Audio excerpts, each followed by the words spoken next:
Hi, welcome back. Today in this class with Lisa, I'm going to again walk her through it while you are able to see the direction of each pose. So we'll do 3 different poses: Jathara Parivartanasana, Supta Padangusthasana I and III, and Parsva Upavistha. So we will not use many props, but we'll use a wall, we'll have some blocks, and maybe a strap. Yeah? Okay? So get those props and get near a wall. Settle yourself near a wall. We're going to use the wall just in case you don't have a wall. If you have a piece of furniture, that's fine as well. 2 belts. 2 belts. Lisa says 2 belts. Before we start our practice, I wanted to let you know about my online programs and workshops. Whether you're new to Iyengar yoga and want to learn the basics in a systematic way, a seasoned practitioner looking to revisit the essentials, or a yoga teacher seeking inspiration, these programs and workshops are self-paced, allowing you to make consistent progress and revisit specific topics whenever you like. You can find the link in the description below. With that said, let's begin our practice today. Start on the floor with your knees bent and just adjust your hips. So lifting the pelvis up, tilt the pelvis so that you can feel the left and the right side on the floor. And then bring your arms out to the side, rolling the inner arm out, shoulders moving down.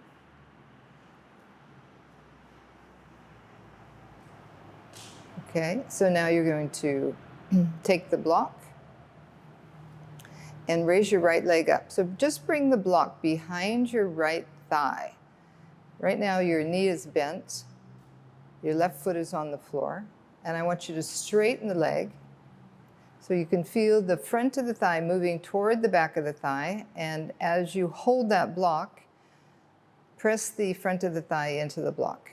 So you're not moving the block away, you're moving the block toward the back of the thigh.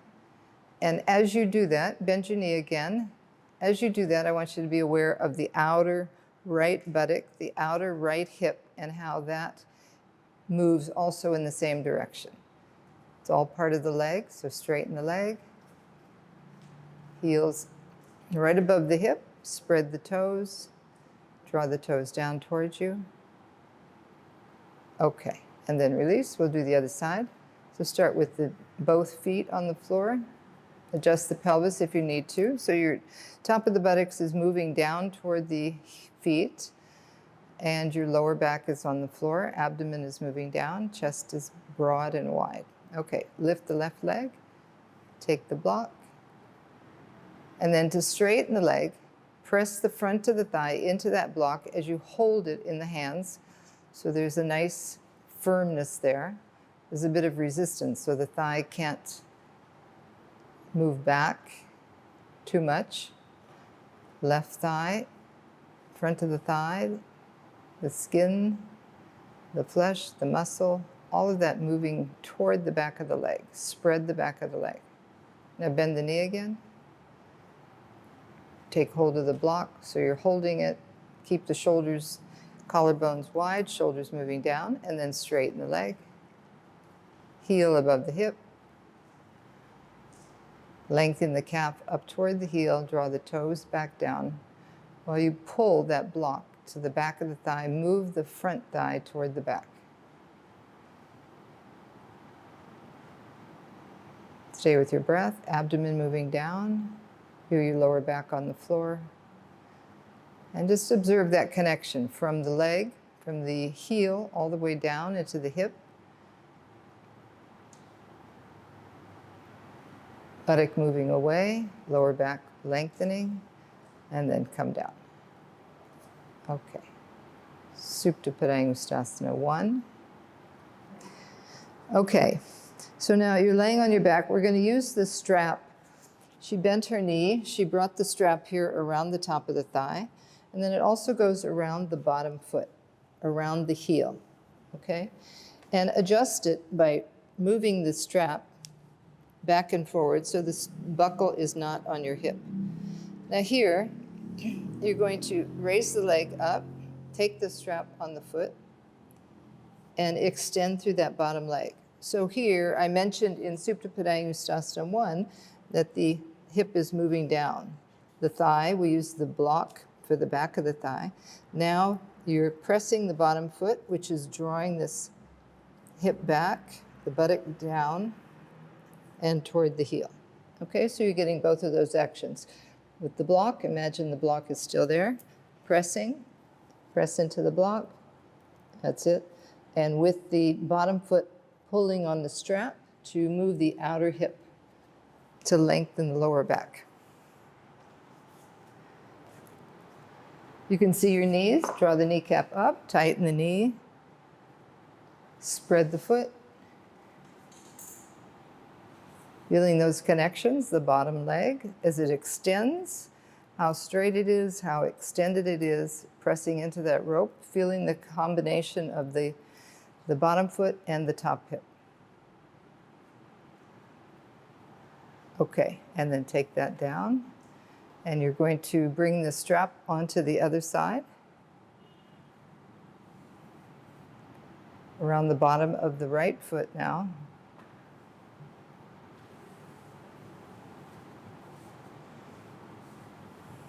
And then to get it to the top crease, you bend your knee and then bring the strap right into the crease.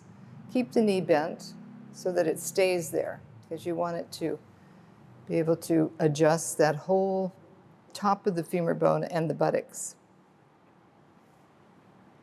And then extend your bottom leg. She's got the strap on the ball of the foot. You can have it there or the heel, but you want it on the bones so that you can feel. If it were on the arch, you couldn't really press. So here you have bones, here you have bones, and you're extending and lengthening. Even if the strap was not long enough, you could have the knee bent and still press into it to move that outer hip away. Okay, here the strap is long, so she's able to use it to full length. Pressing there, moving that hip away. With holding onto the strap, broaden through the collarbones, move the shoulders down. And now, again, take that memory of the block behind the thigh and move the front thigh to the back of the thigh. Imagine you're pulling the block with both hands and you're pressing it into the back of the thigh. Spread the back thigh. Spread the back of the knee.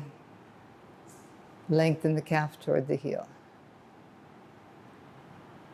So now just observe the left side and the right side of the waist corners and the hip. So both sides should be grounded equally and lengthening.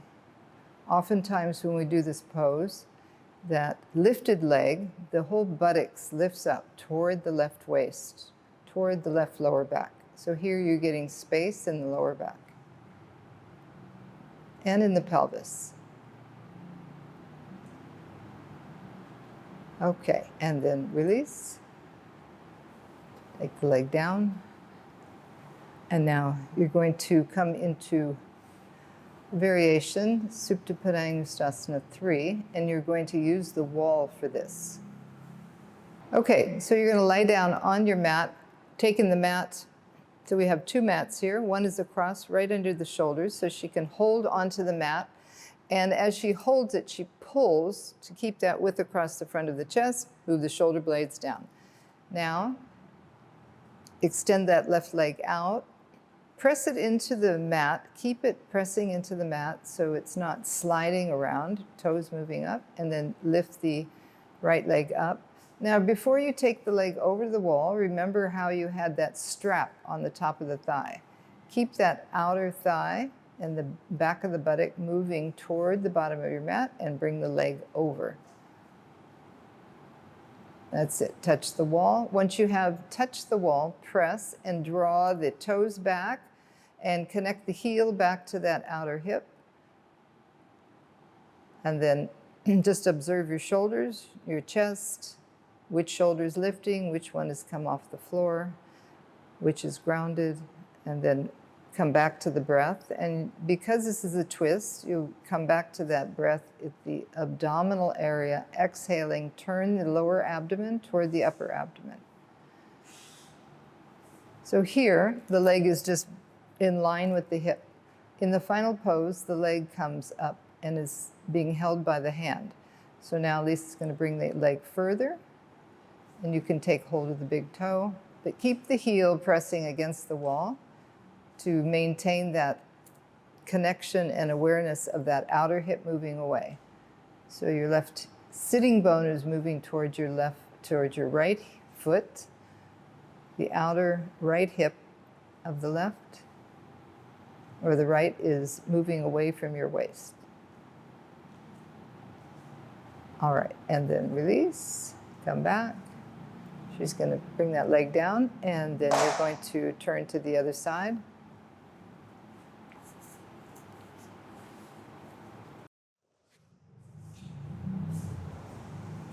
Okay, once you've switched your mat, brought the mat so that it's underneath the chest, extend the arms, hold the mat, keep that right leg extended, bring the left leg up,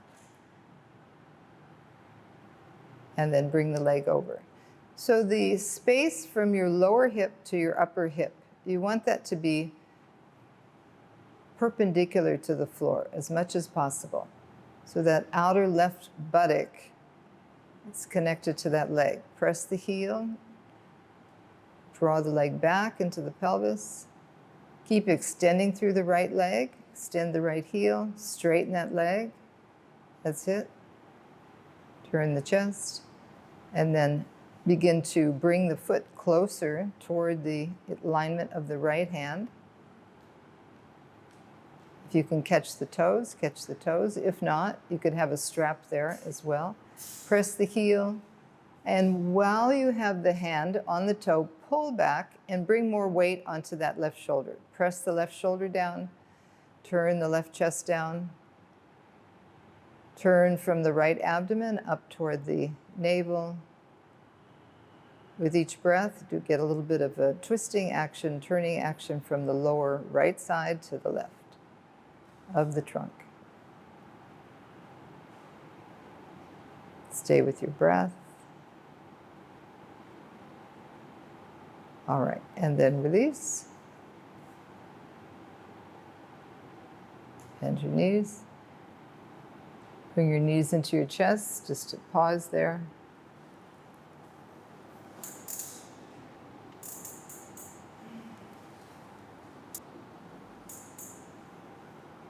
Okay, and then come up. So this next pose is Jathara Parivartanasana. So it's the same setup that we just had. Arms are holding the mat, and then you're going to bend the knees, have the feet on the floor, adjust the pelvis, and you'll lift the knees, lift the feet off the floor, and then straighten the legs. And then you're going to roll onto that right side, still thinking of that strap that was on the outer thigh. So that thigh is moving away. You're bringing your legs over to the wall. So Lisa measured. She came and she took the same distance that we had before. So if your feet aren't at the wall, then stop and bring your legs back over and bend your knees and then scoot in a little bit. So now with your feet at the wall, press the heels, draw the toes back, connect the inner ankle bones so that they're parallel to one another. Front thighs moving away toward the back thigh. And now begin to turn your abdomen from the lower abdomen to the upper, lower middle ribs toward the left ribs, and then lift the right chest up more, turning that left chest, ground that left shoulder. Okay, when she shows on the other side, she's going to bring the legs up, and instead of at the wall, she'll have a block there. So the final pose, you're holding the hand, you're holding the big toe in the hand. But here, we'll just do another variation on it, where if you had a bolster or you had a block, you could see where you could support the legs there. You didn't have a wall. That outer right hip is moving away. Legs are straight, as if you were still pressing into the block at the back of the thigh. Now extend the heels, draw the toes down. With your breath, get that external rotation, that rotation of the lower to the upper. Bring your right shoulder down. Staying with your breath.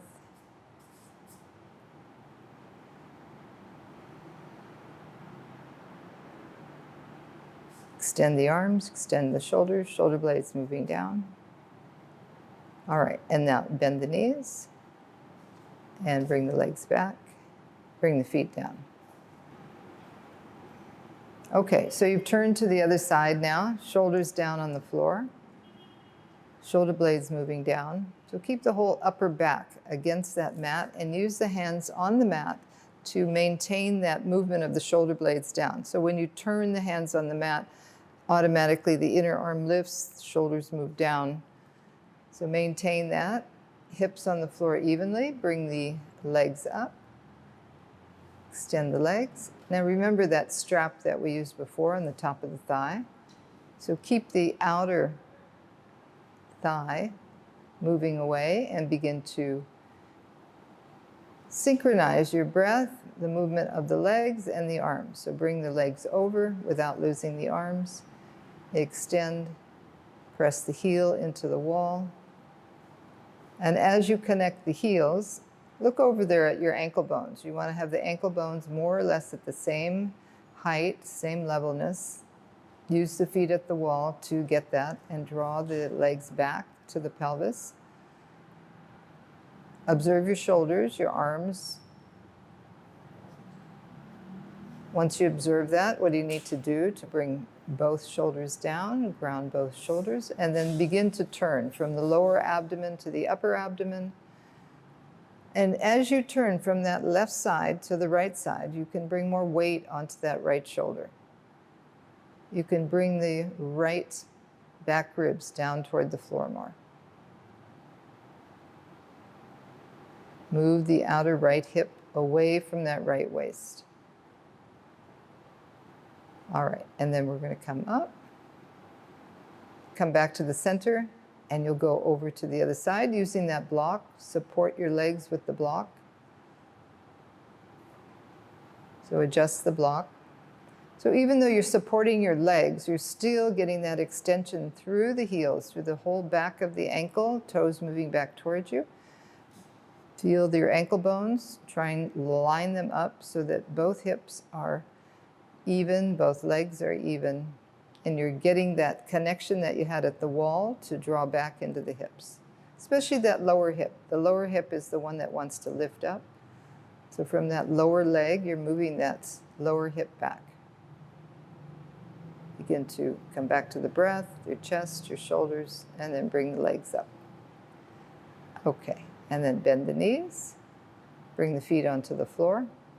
So the final pose, if you want to attempt the final pose, is without that support. So we use the support so you could get a guide for the legs. We use the strap from Supta Padangusthasana I to get a guide for the top of the thigh and the pelvis.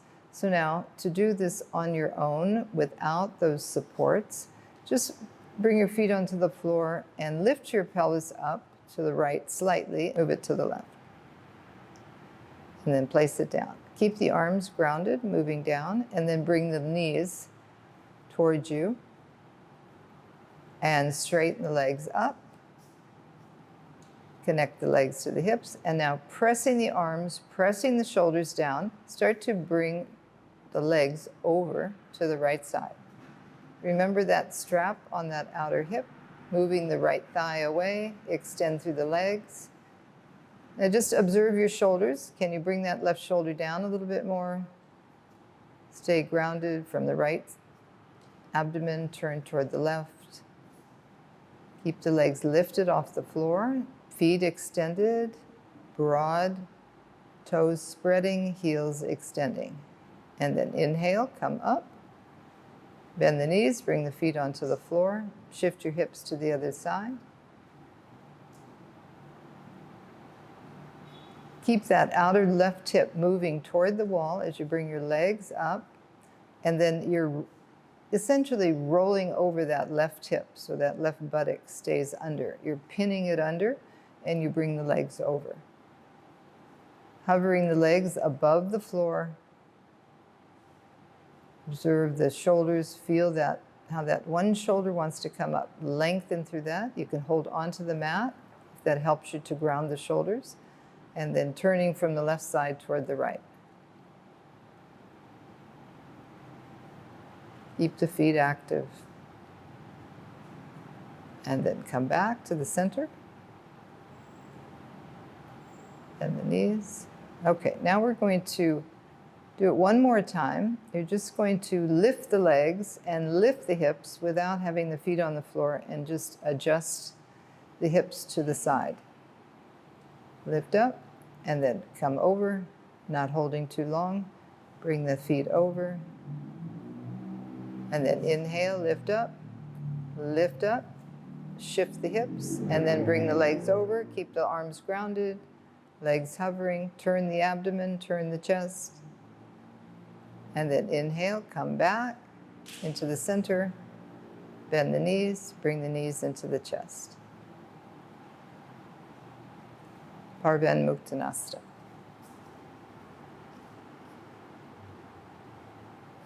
Okay, and then bring your feet onto the floor and roll onto your right side. And come up. You'll sit in Upavistha Konasana. So take the blanket and turn the blanket so that it's more of a diamond shape. There's an angle so that you're sitting right between that pointy part of the blanket, and extend your legs out. Good. Thighs are descending in the same way that thighs were descending or moving away when that strap was on the top of your thighs. Extend through the legs. Have your feet positioned on the mat so that you can see the distance of each heel. Inner and outer heels are parallel to one another, so you're right on the center of the heel, toes are lifting up. Okay, we're going to come into Parsva Upavistha. So take one hand in the center, one hand back. Inhale, lengthen up. And then bring your left arm up and start to move forward over that right leg. Catch hold of the outer side of the foot and bring your other hand forward. And with that, you're lengthening and turning, much the same as we did in Jathara Parivartanasana. So feel the abdomen moving in and up. Keep that left leg moving down, left buttock moving down, and lengthen the whole left side of the trunk. And then walk your both hands down. So you can either stay there or walk both hands down. If you can come into a full forward bend, walk your hands forward.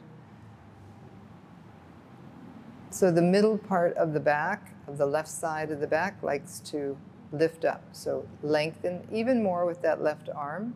Extend and lengthen. Keep the both legs extending. And then walk both hands forward. Catch the foot. Bend the elbows and just looking down. Keep the head in line with the shoulders. Keep the elbows lifted up to maintain that connection of the arms into the shoulder girdle. Left thigh down, left buttock down. And then inhale, come up and extend both arms up. Come back to the center. And then turn to do the other side. So first in the middle and one hand in the back. So establish that you're on both legs. Both legs are firmly extended. Thighs are moving down. Top of the buttock moving down, and lower back is lifting up. Middle back is lifting, chest is lifting. And now raise your right arm up and begin to go forward. When you go forward, stay mindful that you keep that right thigh grounded. So as you move forward, that right leg wants to lift up, the right thigh wants to lift up. Just lift the right buttock and lengthen through the right side of the trunk. Catching with the hand. And then Start to go forward a little bit more. You can take your hand on your either side of your foot, and then when you're ready, take the foot, keep the elbows bent, and then lift up slightly, Adho Mukha, so bringing the back ribs into the body, turning the right back ribs down toward the floor, and move the right side of the rib cage to the left without moving your shoulders. And then start to go down more, elbows wide, elbows lifted. And when you've gone down as far as you can go, then just look down. Don't drop your head. Keep the neck long. So the front of the neck and the back are parallel. So look down at the leg. Move your head down, Lisa, a little bit. That's it. Keep elbows lifted. Stay grounded with that back leg. So observe what you feel. The back leg, is it lifting? Front thigh, tension in the back. Bring your breath into those areas. Create a little bit more extension. Breathe. And then inhale, look up. Extend the arms up. And come back to the center. Good. And then you're going to go forward with the bolster or a block. So take the support that you have there and first start with Adho Mukha. So you're lifting up, going forward, Adho Mukha, thighs down, extend the legs, and then you're going to adjust that block so that you can bring your forehead onto the block. So move the block forward, have it between the eyebrows. You can take the arms on the floor, extend the arms, breathe into the back body. Where you feel any kind of tightness, where you feel any restriction, breathe there. Bring those back ribs in, slide the front ribs forward, and then just be there. So even though it's, at this point, depending on your practice, it could be a little bit of a resting pose. The thighs are still in that same action that we had when we had the rope. I had the strap, top of the thigh, legs are extending.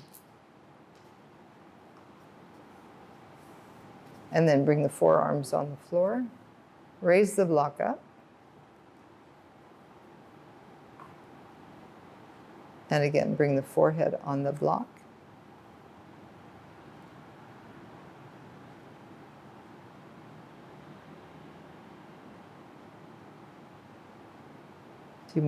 Few more breaths there. Relax your face.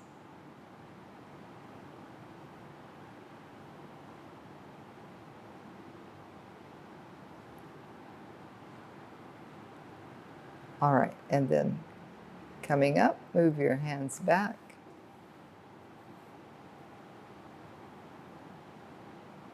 And then bring the hands down. If you'd like to take Savasana, you can go into Savasana. Otherwise, you can end your practice here. Or you could start with some inversions. So these are just some areas that you can practice finding the connections, the use of the strap, the use of the movement of the legs, so that you begin to see how some of these actions are connected and how you can use your own body and a few props around you, your house or your studio, that will help you to go deeper into the poses.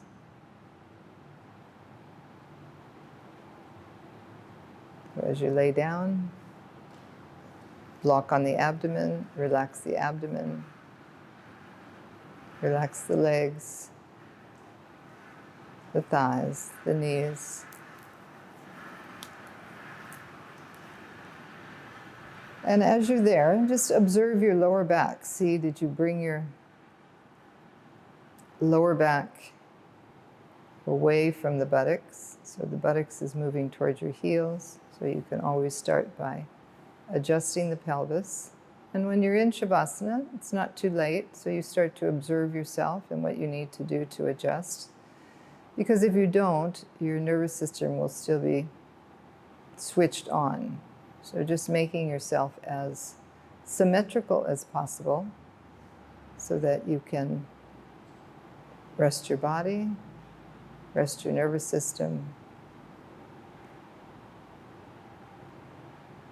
rest your mind,